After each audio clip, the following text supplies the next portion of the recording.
Welcome to Weill Cornell Medicine CancerCast, conversations about new developments in medicine, cancer care, and research. I'm your host, Dr. John Leonard, and today we will be talking about coping with cancer during COVID-19. My guest today is Dr. Guy Maytal, a psychiatrist and mental health specialist at Weill Cornell Medicine and NewYork-Presbyterian Hospital, where he serves as the Chief of Integrated Care and Psychiatric Oncology. He is widely regarded for his expertise in working with oncologists to care for patients with chronic and life-threatening illnesses. Dr. Maytal, thanks for joining us today. This is really a topic I've been looking forward to. I think everybody, whether you have cancer or not, is dealing with elements of anxiety and stress, among other things, for a variety of reasons. And certainly patients who have cancer are particularly vulnerable to these sorts of issues. So thanks for joining us, and thanks for what you do for our patients in helping them through difficult times. So I want to start by asking you, people ask me as an oncologist, I'll ask you as a psychiatrist, what drew you into not only psychiatry, but working with a focus on patients with either cancer or other serious illnesses? What led you to work in this challenging area? Yeah, well, long before I even went to medical school, I was very interested in the human condition and what it is to be human. And one of the fundamental aspects of being human is that we're finite.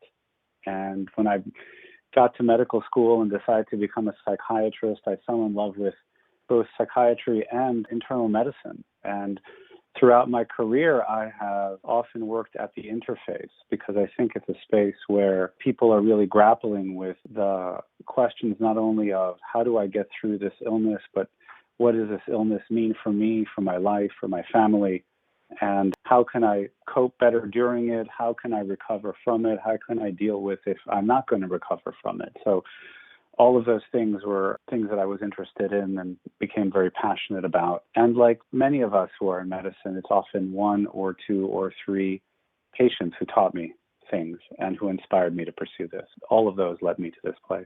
Well, I think a diagnosis of cancer obviously leads a patient to deal with lots of different challenges and feelings and emotions, but I think we'll focus much of our talk today on kind of anxiety and stress around dealing with a cancer diagnosis. And now the whole issue of COVID has made things worse, or at least made it more complex for many patients. And we'll talk about the ways in which that's been the case. But give us a sense of, if one can generalize, the general kind of experience of patients dealing with anxiety and stress relating to a cancer diagnosis, and then how COVID might make that worse. Wow. Yeah. So that is obviously a very broad topic that we can spend hours on. So in brief, I think that one of the things for us to keep in mind is no one's ever prepared for this. That's one of the big things that I think leads to the experience that people have, wherever they fall on the spectrum of experience, is that nobody plans for it, nobody prepares for it. It's not in my 10-year vision for myself to get a diagnosis of cancer. So it lands in the middle of life. And wherever you are in life, it is unanticipated, whether you're young and middle age or later in life, whether you're financially stable or insolvent, whether you have kids or not, wherever you're dealing with. So the thing to deal with is that it is a surprise and an unwelcome surprise, and it amplifies everything. And the second part of that is that the thing that it does for almost everybody involved is bring right to the forefront questions of my own mortality. What we want to know as human beings when we get this diagnosis is, am I going to live or die? And while all of us know that we're going to die at some point, none of us are planning to do so today. And all of that leads to a great deal of worry, distress, and in part because the way I like to describe it is, it's like you've been drafted to do a job that you didn't ask for and aren't prepared for and almost certainly know nothing about. And then you got to go and do that job called being a cancer patient. It strikes me that, as you describe it, which is, I think, a great dimension of the surprise, is that there is kind of normal stress and anxiety brought on by that challenging experience. And then presumably there's, in some patients, abnormal, and maybe normal and abnormal is not the best term, but there's kind of the routine or the expected and then beyond the expected. How do we kind of differentiate those, or does it really matter from the standpoint of a patient and the patient's experience? Well, I think of it more in terms of functional or non-functional. So let me take a step back, because when we talk about anxiety, all of us have anxiety. I think that if someone is given a diagnosis of cancer of any type and you don't have some feelings of worry or apprehension, then you have something to worry about, because that would be an expected response. But if the person is able to function in their life, and whatever the word function means, I think varies by individual, but meaning get through their life. And it could be function at a high quality of life, or it could mean just get through the day. But that's when I think about what's expected versus not expected. The other aspect is the timetable of it, because often the shock of the diagnosis and the uncertainty around, or even around the diagnosis, often it takes some time to come to a definitive diagnosis for a lot of cancer cases. And then the unfamiliarity of the new patterns of life around treatment. So all of that can lead to uncertainty and worry, which sometimes it's a synonym for anxiety. The trouble is it's kind of a word we use in everyday language, and it's also a clinical term, and that makes it a little muddy. Anxiety is any sort of feeling of worry or uneasiness about something that you can't quite be certain about. And it also refers to a clinical state, which often requires some sort of help or treatment. So it's useful to differentiate between the two. It strikes me that when we talk about these issues, there is, some would say, a bell-shaped curve. If you're not worried or anxious about an issue, whether it's cancer or COVID, you're not going to do what you need to do to take care of it or to prevent it in some cases. On the other hand, as you alluded to, too much may be paralyzing or may interfere with your functioning. So how can we differentiate those? Because I'm sure for some patients, it's hard to know where they are on that curve. How do you know that you're in, if there is a right spot, or at least in that middle ground? Yeah, so I'm glad you added that last clause, because the spot is broad. Again, just to underline what you're saying, normal anxiety is actually adaptive. It's inborn, it's wired into the brain. It's a response to a perceived threat or to the absence of something that signifies safety. You can imagine a baby who can't find its mother or father for a moment gets very anxious. And as you just said, too much of it leads us to freeze or run away, avoid, which that old fight, flight reaction, and it's actually fight, flight, or freeze. And the place I look to is impaired function. In the case of patients who are dealing with cancer, on one extreme, people who are canceling appointments, people who are avoiding talking about important issues, people who are unable to leave their house because of fear or worry. That's pretty obvious. That needs some attention. And if you're unsure, ask the people around you. One of the themes in my conversations with patients is pick the people you trust and then trust them, whether that's your oncologist, nursing staff, social worker, clergy, family, friends, whomever it is. They will tell you. They'll say, you're not yourself. Maybe you could use some help. Because sometimes you're right, we just don't know. Because we're navigating this new world called being a cancer patient. One scenario for some cancer patients is the concern, which is understandable, about their diagnosis and their treatment, which leads them to seek a lot of opinions, to seek a lot of information, to question every decision or many decisions. It strikes me, again, that can be good in that they're becoming informed, but on the other hand, it can be challenging if it becomes more than a full-time job and where it's overkill in some cases, where someone is really thinking about their treatment or their diagnosis or their plan probably more than they need to and second-guessing decisions. How do you approach that in some patients, or how do you advise patients to kind of find the right amount there? Yeah, as you said, some people have what we call high information needs. So in order to get through life, some of us need to know a lot, and that helps us get through life. And then some of us use the search for or pursuit of information to deal with or address the anxiety. And of course, no amount of additional information addresses something that is fundamentally about fear or worry. So when people are dealing with that, the first thing I often check in is, have you done something like this before? typically that is a particular way to avoid engaging with or about the anxiety or worry itself, because maybe this one will be it, maybe this one will be it, maybe this scan or this consultation, etc. And what's usually helpful in those situations is to really invite them to trust someone. Who you gonna trust? Because at some point, we put our nickel down with this medical oncologist or with this surgeon or with this radiation oncologist, and they're going to be my person. And then what the patient has to deal with and what the family has to deal with often is their worry about what they're really worried about, which is some version of, will this treatment really help? Will this cure me? Will this get me to remission? Which is what they're really worried about a lot of the time. And it's a bit of a dance. Can you trust me? Can I trust you? Like that. And sometimes it takes a directive from someone in a position of trust and authority, either a family member or advisor of some sort, be it a doctor or someone else, to say, it's time to stop. You reference family, and obviously families are very important to many patients dealing with cancer. And we'll come back to how families can be helpful specifically in certain cases. But in a follow-up to this scenario we just talked about, in some cases, the family members may be driving some of the information seeking, which again can be a good thing if it's an adult child helping an elderly patient who can't navigate the second opinions or the information. But in some cases, that may make things worse in some scenarios. How does one at least recognize that? Is it the same sort of thing from the standpoint of making the patient as comfortable as possible with the plan and the decisions, or are there other things to kind of help make sure that families stay on track in this situation? Yeah, I think it's a complicated situation because from the family member's perspective that you're describing, they're really doing the very best to take care of their loved one.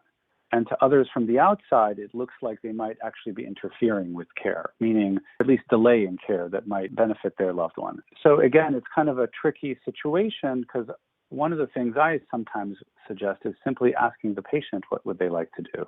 And then often we get a sense of, oh, are they going along simply to please their loved one or because they really want to do this? And if there is that space, oh, I'm doing this just to please my son, daughter, then maybe you have a conversation with the family about how do we reconcile that. And it's delicate, and obviously everyone intends the best and means well most of the time. So you have to figure out a way to get everyone on the same page. And that's where the art of these conversations is. There's no simple, obvious recipe for doing this. But that's kind of how I think about it. So I want to get into in a minute how patients can deal with these issues, what tools they have. But first, I want to ask you, clearly you're a psychiatrist, but there are others that play a role in the care team in helping patients deal with these issues, whether they're counselors of some sort or another, psychologists, social workers. What are the rules of thumb that people should keep in mind as they think about the type of professional or the type of support that's going to be most helpful to them so we can guide people in the right direction? Yeah. So the first thing I ask, I even go back one step before what you were just talking about, Dr. Leonard. I just ask patients, what have you done in the past to get you through tough times? I really just start by finding patients' resilience. And the three questions I ask, and I invite people to ask themselves, is how have you gotten through tough times before? Most people have gotten through something difficult in the past. What's worked? And then the other two are, what have you stopped doing recently that you used to do to either make yourself feel better or take care of yourself? Or what have you started doing recently to feel better that might not be so good for you? For example, drinking more alcohol or eating bad foods or things like that, or like avoiding people that are typically nurturing to you. I find that for many people, the first place to start is the people in your community who offer support, whether that's family or friends or clergy or volunteer or other communities where many of us who work in this field have heard many stories about how wonderfully pleased patients are when folks seem to come out of the woodworks to offer support, and that's really all they need. And if that's not sufficient, and here's what I really mean, like the anxiety is really interfering in your life. And by anxiety, I mean thoughts of worry, the body sensations, and the emotions. So anxiety, just to, again, take a little bit of a detour, anxiety as a clinical phenomenon isn't one thing. It's a collection of experiences. Because if I were to ask anyone, tell me how you know when you're anxious, you'll get a variety of answers. Some people will say, well, I feel tightness in my chest or in my throat, or other physical experiences. Some people will say, well, I worry constantly, like I can't sleep because my thoughts go on in my head. Right? Other people will say, I'm afraid. I'm really afraid, and I can't stop feeling afraid. And it's that triad of feelings, of worry, thoughts, of impending awfulness, and the physical sensations that altogether is the syndrome called anxiety. If that's getting in the way, if that's happening in a way that is disruptive, for example, disrupts your sleep, for example, disrupts your ability to enjoy moments when you're feeling well enough to enjoy moments, then professional help is probably indicated. And as you were saying, there are many people on the team. Most cancer clinics have some sort of mental health person affiliated right there. That's often a social worker or another type of licensed counselor, like a licensed mental health counselor. And those people are trained in dealing with many, if not most, of the worries or concerns that people come in with, because it's usually immediate, it's usually circumstance-driven, and it usually can pass or at least be calmed down inside of a few conversations. Sometimes people need more rigorous or structured treatment, like more formal psychotherapy. There are people who are trained to do that. Sometimes they're licensed social workers, sometimes they're psychologists, and there are various types of psychotherapy, but fundamentally what that is, it's a regular, regimented set of conversations that help you think newly or differently about your experience so as to feel less distress about it. And sometimes what's needed is to see a psychiatrist who can think about all of this, but also thinks about how medications might be helpful and how your treatment might be causing some of these symptoms, which can happen from time to time. We're very fortunate here at Weill Cornell and NewYork-Presbyterian to have you and your team available for input and consultation, and really being very readily able to step in and help people out. I think that at many centers and for some patients, there's this reaction to just give me some medication, give me some Valium or something like that. And some patients often ask for that. What's your general advice to people in those scenarios where they're asking for medication or being offered medication without a lot of depth, not because doctors are doing the wrong thing on purpose, but maybe don't have the time or the expertise? How do you guide people as far as that goes? Yeah, on the one hand, someone's in distress with you in the office right there, it's perfectly fine to give them a medicine that for a short while will reduce their distress. Obviously, all we want to do in the medical profession is reduce people's distress, be it physical or psychological. And I think that the other side of that is it's useful to meet people where they are. So if someone says, listen, I'll do whatever you say and get something for the anxiety, I'd say, sure, here's something for the anxiety, and I want you to consider talking to a social worker about what you're doing. The challenge right there is a lot of people on both the medical provider side as well as patients and families come in with a lot of preconceived notions about what that looks like. We even have this phrase that's cropped up in the last decade, maybe you should talk to somebody. Everyone knows what we're talking about, but the sentence itself is quite vague. Because I think most of us, unless you've been in therapy before or even met with a therapist, don't really know what it is, how it will help, or we have kind of this fantasy that someone will be able to see through us, like, well, we're transparent in some way. And I just want to reassure people that's not the case. What it is, it's a conversation where you get to talk, they listen, and they can offer things that might be helpful. And at times they might not be helpful. But I find that the simple act of talking about what you're worried or afraid of with someone who is there exclusively for you is quite helpful, even if it's only for 1 or 2 visits. You alluded to the issue of asking people what they've done before in difficult situations, and I think that's a great one. What are some of the other kind of common techniques that you find yourself recommending and that many people tend to benefit from in these sorts of situations? Yeah, I can divide them into kind of 2 broad categories. One is perspectives to consider taking, and the other is actions to take. And so I'll start with the category of actions. because first of all, it sounds strange to say this is an action, but practicing kind of self-kindness and forgiveness. I think some people, when they get a diagnosis of cancer, they use it as a time to take on their health at a new level. They start eating differently. Maybe they attempt to exercise more, which is wonderful. And at times, what that leads people to do is to, for lack of a better phrase, beat themselves up when they don't do that.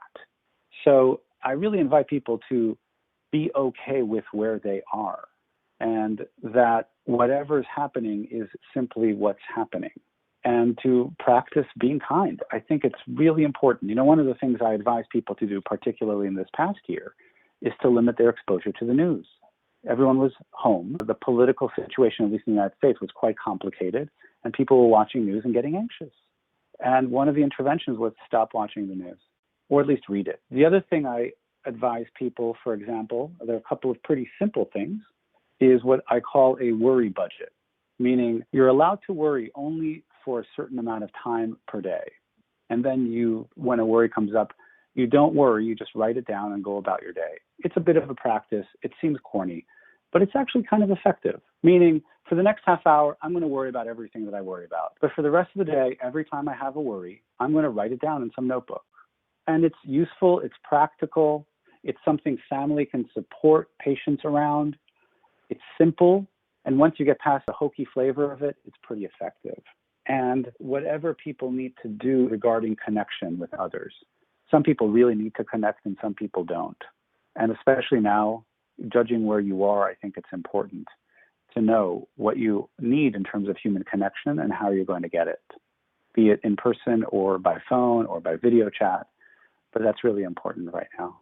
So I want to spend the last part of our time talking about COVID in particular and how that has made things more challenging, not only for people with cancer, but for those that don't have such significant medical issues. But it seems to me like COVID has kind of exacerbated potentially so many of these things. It's harder to have your family in some cases, or your friend or your loved one, come to treatment with you in some cases, or come to be there physically to support you at your doctor's office or at home. If you're not feeling well, you may have that. And then obviously just the support and the general interactions with people. How have you advised people? You touched on kind of the video chats. Any other thoughts about dealing with COVID and the isolation and other issues around COVID that have been helpful to your patients?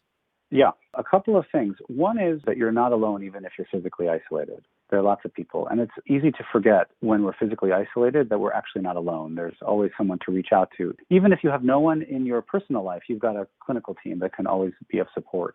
And the other is that we're figuring this all out together. Like, this is a once-in-a-century event.